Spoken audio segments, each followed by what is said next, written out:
दोस्तों, गीता का ये अध्याय 11 है, विश्वरूप दर्शन योग। इस अध्याय में अर्जुन कृष्ण का विश्वरूप देखना चाहता है। जैसे हम और आप एक दूसरे को देखते हैं, वैसे ही वो कृष्ण के असली स्वरूप को अपनी आंखों से देखना चाहते हैं। मैं आप सभी को नमस्कार करते हुए इस अध्याय को प्रारंभ करता हूं। अर्जुन कृष्ण से कहते हैं कि कृष्ण, आपने मुझ पर एक विशेष कृपा की है। आपने मुझे परम गोपनीय अध्यात्म विषयक वचन अर्थात उपदेश कर वेदों और उपनिषदों का पूरा ज्ञान निचोड़कर उसका राज आपने मुझे बताया। इसी वजह से वे कह रहे हैं कि उनका सारा अज्ञान नष्ट हो गया है। कहते हैं कि गीता के सुनने मात्र से अज्ञान दूर हो जाता है। दोस्तों, जैसा कि अर्जुन के साथ हुआ, यहां पर सुनना सिर्फ सुनने की क्रिया नहीं है। जैसे कि अध्यापक को सुनने से आप परीक्षा में पास नहीं हो जाएंगे, लेकिन अगर आप पूरी एकाग्रता से सुनेंगे तो यह निश्चय है कि आप अवश्य पास हो जाएंगे। अध्याय 11 श्लोक 2। अर्जुन पूरी दुनिया के भूतों की उत्पत्ति और उसके बाद प्रलय में सब विलीन हो जाने को विस्तार पूर्वक सुन चुके हैं। वो कृष्ण की अविनाशी महिमा को जान चुके हैं। अर्जुन मोहग्रस्त थे। अपनों से युद्ध करना उन्हें समझ नहीं आ रहा था। शास्त्र को छोड़ वो दुखी हो युद्ध स्थली पर बैठ गए थे। इसी वजह से कृष्ण ने उन्हें ज्ञान देना प्रारंभ किया था। इस ज्ञान से उनका मोह खत्म होना तो शुरू हो गया, लेकिन अब उनके मन में कृष्ण के विश्व रूप को देखने की लालसा जग गई। और कैसे न होती दोस्तों, कि आप नहीं देखना चाहेंगे कि कैसे सारी दुनिया कृष्ण में से निकलती है और फिर एक दिन प्रलय के समय उसी में विलीन हो जाएगी। अध्याय 11 श्लोक 3 और 4। अर्जुन परमेश्वर से कहता है, हे पुरुषोत्तम, आपके ज्ञान, ऐश्वर्य, शक्ति, बल, वीर्य और तेज से युक्त ऐश्वर्य रूप को मैं प्रत्यक्ष देखना चाहता हूं।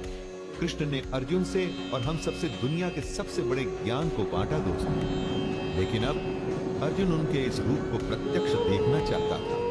कृष्ण कण कण में समाये हुए। ऐसा नहीं कि भगवान हर जगह होता है इसलिए, बल्कि इसलिए कि हर कण कण, हर प्राणी कृष्ण में से ही आया है। हमारा हर काम उसी के संकल्प का ही नतीजा है। ऐसा प्रभु जिसमें और जिससे उत्पत्ति, स्थिति और प्रलय होते हैं, तथा ऐसा प्रभु जो अंतर्यामी रूप से शासन करता है।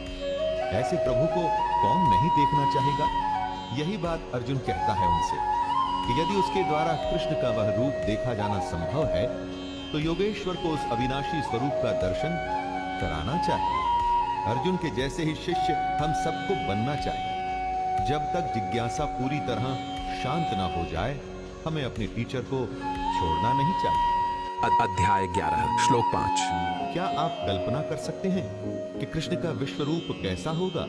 कैसा दिखता होगा वो कृष्ण जिसे हम बचपन के माखन चोर या राधा के सखा या अर्जुन के सारथी के रूप में देख चुके हैं? कृष्ण के जिस रूप से हम परिचित हैं, वो उनका रूप नहीं। वो तो जब कृष्ण पृथ्वी पर आए तो उनको एक रूप चाहिए था, इसलिए वो वैसे दिखे। असल में अब वो अपना रूप अर्जुन को दिखाएंगे। श्री भगवान कहते हैं कि हे पार्थ, अब तू मेरे सैकड़ों हजारों नाना प्रकार के और नाना वर्ण तथा नाना आकृति वाले अलौकिक रूपों को देख। अध्याय 11 श्लोक 6। कृष्ण अब अर्जुन को अपना असली रूप प्रत्यक्ष दिखाने जा रहे हैं। ऐसा कभी नहीं हुआ था। कृष्ण के वास्तविक रूप के बारे में कल्पना करना भी संभव नहीं। कल्पना के लिए भी कुछ आधार चाहिए होता है, लेकिन जैसा कि खुद कृष्ण ने कहा कि वो अव्यक्त है, तो जो अव्यक्त है उसे आप कैसे सोच सकते हैं? लेकिन अब उसकी भी जरूरत नहीं। कृष्ण कहते हैं, हे भरतवंशी अर्जुन, तू मुझ में आदित्यों को अर्थात अदिति के 12 पुत्रों को, 8 वसुओं को, 11 रुद्रों को, दोनों अश्विनी कुमारों को और 49 मरुद गणों को देख, तथा और भी बहुत से पहले न देखे हुए आश्चर्यमय रूपों को देख। अध्याय 11 श्लोक 7। कृष्ण जड़ और चेतन दोनों के अधिष्ठाता हैं। यानी कि नियामक, देखभाल करने वाले। जो कुछ भी इस दुनिया में कॉन्शियस और अनकॉन्शियस है, उन दोनों के मालिक है। जमीन, नदी, पहाड़ सब उन्हीं की माया है। और हम में जो आत्मा है वो उसी का तो एक अंश है। तो सबसे बड़ी बात ये उठती है दोस्तों कि अगर कृष्ण के वास्तविक रूप को देखेंगे तो फिर तो हमको सब कुछ दिख जाना चाहिए। ऐसा ही कुछ वो अर्जुन को बता रहे हैं। हे अर्जुन, अब इस शरीर में एक जगह स्थित चराचर सहित संपूर्ण जगत को देख, तथा और भी जो कुछ देखना चाहता है सो उसे, भगवत गीता अध्याय 11 श्लोक 8। जिसमें सब कुछ है, जिससे हम सब आए हैं, जिसमें एक दिन तो हम सबको मिल जाना है, उसे क्या हम अपनी साधारण आंखों से देख सकते हैं? अर्जुन ने तो विनती की कि अगर संभव हो तो वो कृष्ण का विश्व रूप देखना चाहता है, लेकिन ऐसा संभव नहीं था। कृष्ण कहते हैं, मुझको तो इन अपने प्राकृत नेत्रों द्वारा देखने में निसंदेह समर्थ नहीं है। इसीलिए मैं तुझे दिव्य अर्थात अलौकिक चक्षु देता हूं, जिससे तू मेरी ईश्वरीय योग शक्ति को देख सकेगा। दोस्तों, प्राकृत का मतलब हुआ प्रकृति द्वारा दिए हुए, जैसे कि हमारे और आपके पास है। प्रकृति की स्वयं की पहुंच भी कृष्ण तक नहीं जाती, तो फिर उसकी दी हुई आंखें कृष्ण को कैसे देख पाएंगे? इसीलिए कृष्ण ने अर्जुन को दिव्य, भगवत गीता अध्याय 11 श्लोक 9। कृष्ण अब अर्जुन को अपना असली रूप प्रत्यक्ष दिखाने जा रहे हैं। ये सारा आंखों देखा हाल संजय धृतराष्ट्र को सुना रहे हैं। स्वाभाविक है, संजय के माध्यम से ही ये गीता हम तक पहुंची। तो भाग्य देखिए कि अब अर्जुन जो देखेगा वो संजय भी देखेंगे। और धृतराष्ट्र देख तो नहीं सकते, लेकिन संजय के माध्यम से सुन तो पाएंगे, एकदम हमारे जैसे। ये बात और है कि संजय को भी दिव्य दृष्टि दी गई थी, ताकि वह कुरुक्षेत्र में हो रहे युद्ध का वर्णन दे सके। संजय कहते हैं, हे राजन, महायोगेश्वर और सब पापों के नाश करने वाले भगवान ने इस प्रकार कहकर उसके पश्चात अर्जुन को परम ऐश्वर्य युक्त दिव्य स्वरूप दिखलाया। कृष्ण के जिस रूप से हम परिचित हैं वो उनका रूप नहीं। वो तो जब कृष्ण पृथ्वी पर आए तो उनको एक रूप चाहिए था, इसलिए वो वैसे दिखे। असल में अब वो अपना रूप अर्जुन को दिखाएंगे।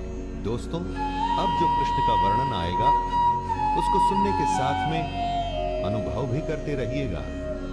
अनेक मुख और नेत्रों से युक्त, अनेक अद्भुत दर्शनों वाले, बहुत से दिव्य भूषणों से युक्त और बहुत से दिव्य शस्त्रों को धारण किए हुए और दिव्य गंध का सारे शरीर में लेप किए हुए, सब प्रकार के आश्चर्यों से युक्त, सीमा रहित और सब ओर मुख किए हुए विराट स्वरूप परम देव परमेश्वर को अर्जुन ने देखा। क्या सूर्य से कभी आंख मिला सकते हैं?